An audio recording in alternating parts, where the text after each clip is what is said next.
en bas, comme nous l'avons expliqué. Il est répondu, c'est l'emplacement élevé où ils sont joyeux et unis, car ils ne se séparent jamais, etc.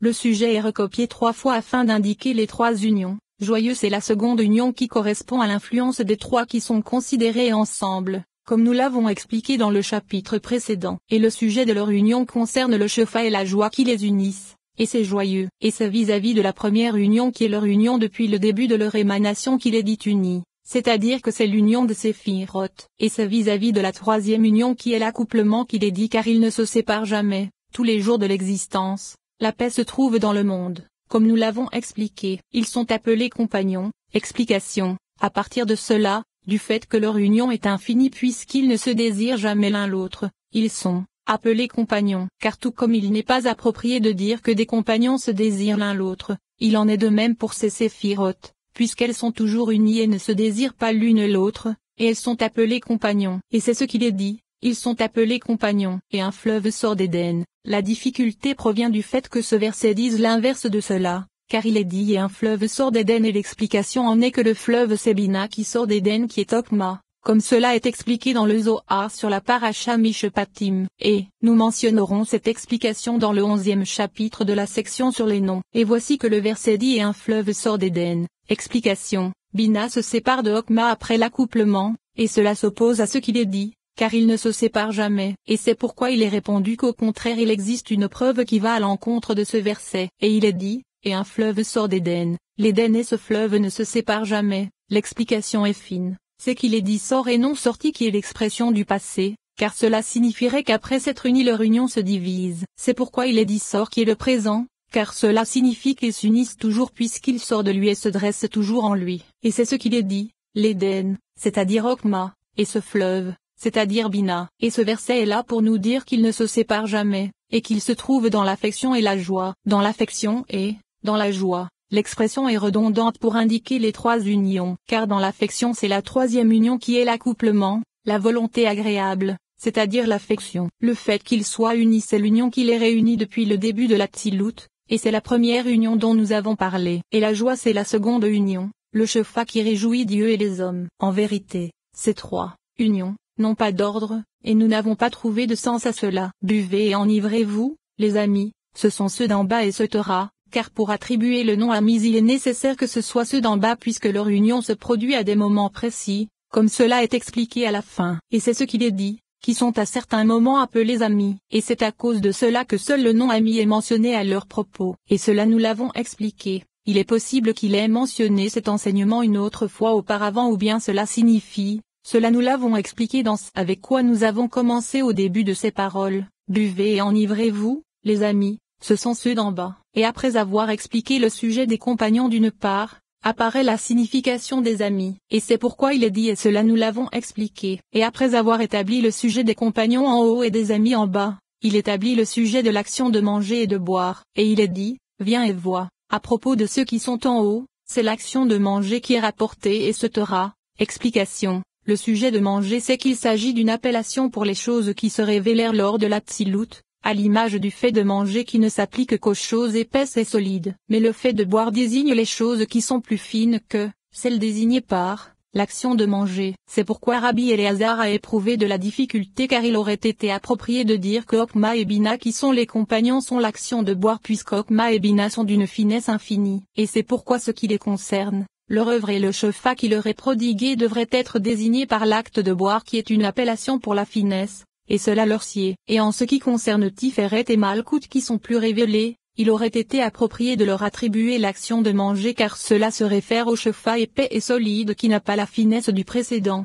et cela sied à leur degré. Et c'est pourquoi le Rashbi, qu'il repose en paix, a répondu qu'au contraire quiconque a du vin doit manger et se taira, car les séphiroth qui se trouvent en haut, dans la finesse, sont les raisins dans lesquels le vin est gardé. Et c'est pourquoi leur union et leur perfection apparaît lorsque les séphiroth qui se propagent et se révèlent en bas, ce qui correspond à l'action de manger, s'élèvent vers elle, vers la réalité fine. Et il se trouve que les séphiroth sont contenus dans la finesse, même après leur révélation. Et il se trouve que les racines s'unissent aux branches via l'élévation des branches vers l'emplacement des racines. Et à partir de là, un grand bénéfice se propage vers la finesse suprême car une abondance de chefa et de bénédiction a été reçue grâce à elle. comme lorsque l'on dit que la Shekinah est d'une grande nécessité parmi les inférieurs, et cela sera expliqué dans cette section. Et à propos de ceux qui sont en bas et qui nécessitent d'être irrigués, etc.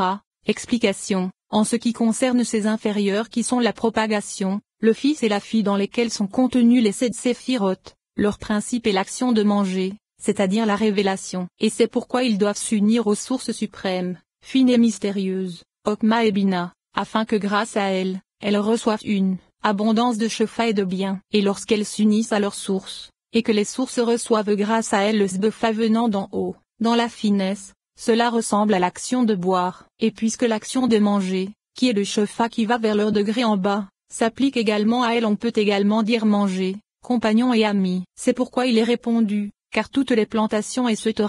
Explication. Toutes les séphiroth qui se propagent ont besoin de recevoir le Shefa à partir du fleuve profond, c'est-à-dire de Bina, la source de toutes les sources, par le secret de la plantation et de l'enracinement que nous avons expliqué dans la section sur l'ordre de la Tzilut. Et c'est pourquoi elles ont toujours besoin de boire, car c'est le principe du fait qu'elles se nourrissent du fleuve profond, c'est-à-dire du Shefa qui est prodigué vers le bas, identique à la finesse qui se trouve en haut, car il ne s'épaissit pas puisqu'il est prodigué via les canaux. Et c'est à cause de ce grand bénéfice qu'il est dit, le fait de boire en bas, et le fait de manger en haut. Et c'est pourquoi à propos des uns on a l'action de manger etc.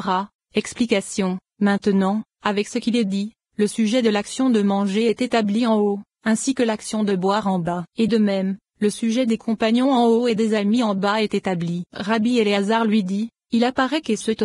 Rabbi Éléazar a posé cette question car le Rachevi s'est attardé sur les compagnons en haut et a résumé les amis en bas puisqu'il n'est dit que ce sont ceux d'en bas qui sont à certains moments appelés amis. En d'autres mots, apparemment ils sont parfois des amis. Ainsi, ami est l'expression de l'amour. Et ainsi, pourquoi ami ne désigne-t-il pas les supérieurs puisque l'expression ami s'applique également à eux? Or il est approprié de dire des supérieurs ce qui ne s'applique pas aux inférieurs, et de dire des inférieurs ce qui ne s'applique pas aux supérieurs. Et puisque l'expression ami est ici une expression d'amour, amis et compagnons seraient au moins égaux. Ainsi, quelle est la signification du fait qu'ils soient en bas? Car le mot ami ne correspond pas au mot compagnon. Il lui répondit, ils se désirent l'un l'autre etc. Ceci vient expliquer que puisque le mot ami est une expression d'amour, l'amour se réfère à l'éloignement car ne sont appelés amis que ceux qui sont éloignés l'un de l'autre et se désirent l'un l'autre. Et c'est l'expression ami qui a été interprétée comme le fait que chacun d'eux est le bien-aimé de l'autre et le désire, et qu'ils ne sont ensemble que de temps en temps. Mais à propos des compagnons, il est expliqué que puisqu'ils sont toujours ensemble et unis et qu'ils ne s'éloignent jamais, l'un de l'autre pour se désirer l'un l'autre, ce sont Okma et Bina car elles ne se séparent jamais. Et c'est pourquoi les uns sont des amis et les autres des compagnons. Explication. Car à partir de cela ami s'applique uniquement à Tiferet et Malkout et compagnon uniquement à Okma et Bina. Les uns dans l'affection, l'unité et la joie tout le temps, car ces trois mots se réfèrent aux trois unions, comme nous l'avons expliqué. Et il s'agit de la perfection de tout, car le commentaire oral de ces délibérations c'est que les amis et les compagnons sont Tiferet et Malkout d'une part et Okma et Bina d'autre part. Et c'est grâce à ce verset que l'on comprendra que l'union de ce verset c'est l'union des 6 extrémités, comme dans j'ai mangé mon rayon de miel avec mon miel, j'ai bu mon vin etc. Car c'est l'union de Ez, Gebura et Tiferet avec Nezza, Of Yesod et Malkout, comme l'a expliqué le Rashbi, qu'il repose en paix, dans le Reya Memna et nous l'avons mentionné dans le 3e chapitre de la section sur 10 et non 9.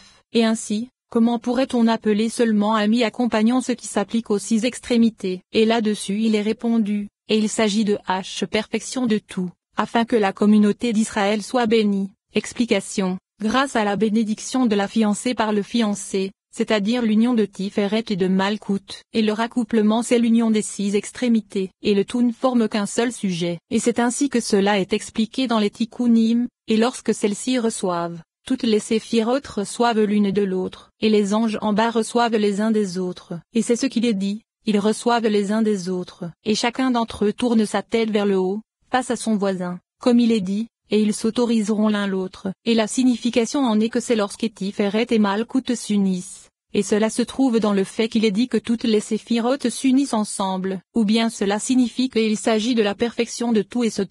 S'explique par le fait que la difficulté provient du début du verset où il est dit je suis venu vers mon jardin etc., c'est-à-dire le fiancé vers sa fiancée, vers l'union. Et ainsi, comment peut-il être dit que manger compagnons ce sont Okma et Bina, car cela ne s'applique pas à elles, et il s'agit de la perfection de tout, afin que la communauté d'Israël soit bénie. Explication. Car il n'est impossible qu'il y ait union des supérieurs que sont Okma et Bina que grâce à l'union des inférieurs que sont Tiferet et Malkout. Et c'est pourquoi la joie se trouve dans tous les mondes. L'explication en est que même les anges qui se trouvent au-dessous des émanations trouvent dans cela un grand bénéfice puisqu'ils s'unissent et reçoivent les uns des autres. Car il existe des anges mâles qui sont les anges de paix du côté du mâle, et des anges de droiture se trouvant du côté de la femelle. Et lorsque Tzedek et Shalom s'unissent, c'est-à-dire lors de l'union de Tiferet et Malkout, ces anges s'unissent par le secret des mâles et des femelles, et c'est ainsi que cela est expliqué en de nombreux endroits des Tikkunim. Voici l'explication de cette parole, et il y en a qui ont enseigné que lorsqu'il n'y a pas de péché,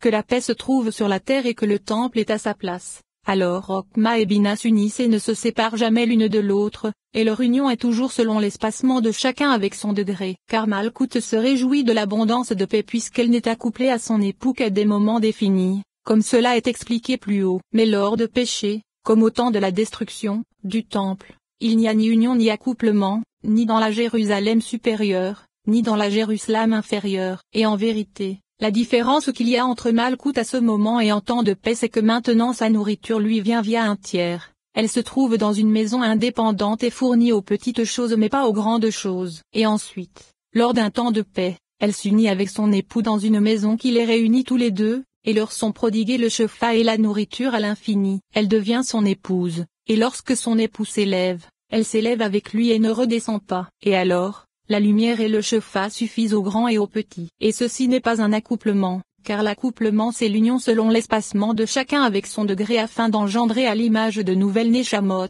Et ceci même s'il est dit que la lumière de la lune sera comme la lumière du soleil et se taira, et ainsi il y aura accouplement des portions tout comme avant la diminution, et il sera plus éminent. Et ainsi, ses compagnons et ses amis sont l'accouplement de ceux qui ne se séparent pas et l'accouplement de ceux qui sont séparés jusqu'à ce que vienne le moment de son changement. De même, ils s'accouplent quotidiennement. Voici ce que nous avons compris de ce sujet. Et il apparaît également une parole contradictoire à propos de la paracha Lekleka. Nous avons appris que lorsque le Yod et le Hé s'unissent, il est écrit, et un fleuve sortait d'Éden pour arroser le jardin. Ne dit pas lorsqu'ils s'unissent mais ils sont unis, assurément. Et apparemment, il semble qu'il n'est pas approprié de dire lorsqu'ils s'unissent car l'attachement des portions est fait, et il y a des moments où elles ne sont pas rassemblées et unies. Et c'est pourquoi il est dit ils sont unis, assurément, c'est-à-dire que les deux d'en haut s'unissent et ne se séparent plus jamais l'un de l'autre. Ainsi, lorsqu'ils apparaissent dans l'entendement, il se trouve qu'il s'agit d'un bien pour nous, en particulier par ce avec quoi nous avons commencé à propos de la parole qui précède. Et avant que nous n'entrions dans son explication,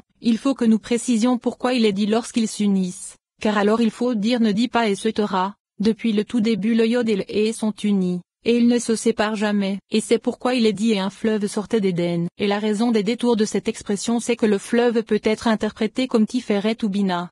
Et le jardin serait Malkout ou les 6 extrémités en fonction de l'interprétation. Et l'appellation du fleuve est une appellation de la réalité d'une grande lumière, à partir de l'expression, et la lumière réside avec lui. Et ainsi, cela se réfère à l'écoulement du chefa qui éclaire, à l'image d'un fleuve qui ne se tarit jamais. Et maintenant, il est dit que lorsque le Yod, c'est-à-dire Okma, et le, c'est-à-dire Bina, s'unissent alors c'est grâce à leur union que Tiferet qui est appelé fleuve s'élève et sort d'Éden. Bina, car alors son chefa brille, augmente et est prodigué vers Malkout. Ou alors c'est grâce à leur union que Bina s'élève jusqu'à être appelé fleuve qui sort de Okma qui est l'Éden, et arrose le jardin qui correspond aux 7 jours de l'édifice. Et il est dit ne dit pas et se taira.